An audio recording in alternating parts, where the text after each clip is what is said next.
I'm Shirazuddin Siddiqui. I'm the country director with BBC Media Action for Afghanistan. Today, the media landscape has gone through a very massive transformation.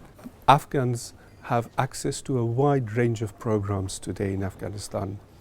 Popular talent shows, women's radio stations and popular Indian soap operas have led to deep tension between modernity and tradition in the country.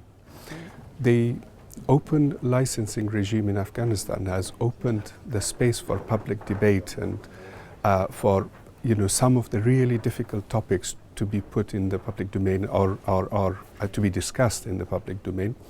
But it has also at the same time allowed religious and political leaders to set up their own media institutions, which are often referred to as warlord media.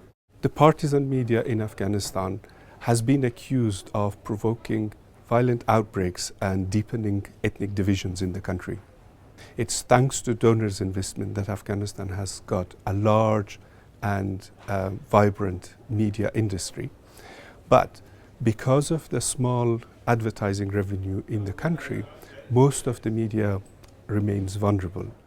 Unless a strong and independent regulatory system is put in place and unless a funding mechanism is established for media to legitimately access funding, there is a risk that partisan media will dominate the future and destroy the space for public debate and the space for freedom of expression in the country.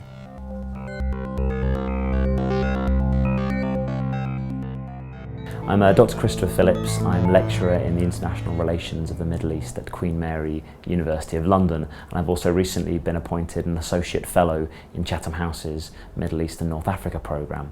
And I've written an article for The World Today which focuses on the presence of Syrian refugees in Syria's neighbouring countries, particularly focusing on Turkey and Jordan.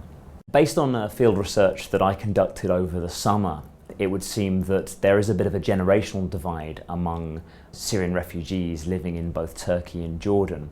Certainly in Turkey, at least, the younger generation were far more impatient and had actually taken part in some rioting against the Turkish authorities, complaining of the conditions in the camps.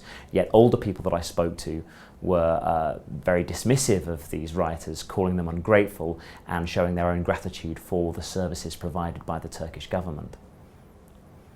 There are certainly fears in all the host societies that the presence of the refugees might actually lead to destabilisation within the host countries. This was particularly noticeable in the Turkish province of Hatay.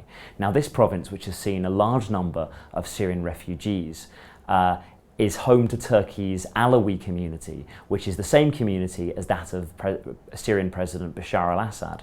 And certainly those Turkish Alawis who tend to support President Assad were not very welcoming towards the refugees, and indeed were worried that their presence would destabilise their relatively harmonious multicultural and multi-sect province and could in fact lead to sectarian fighting within Turkey itself.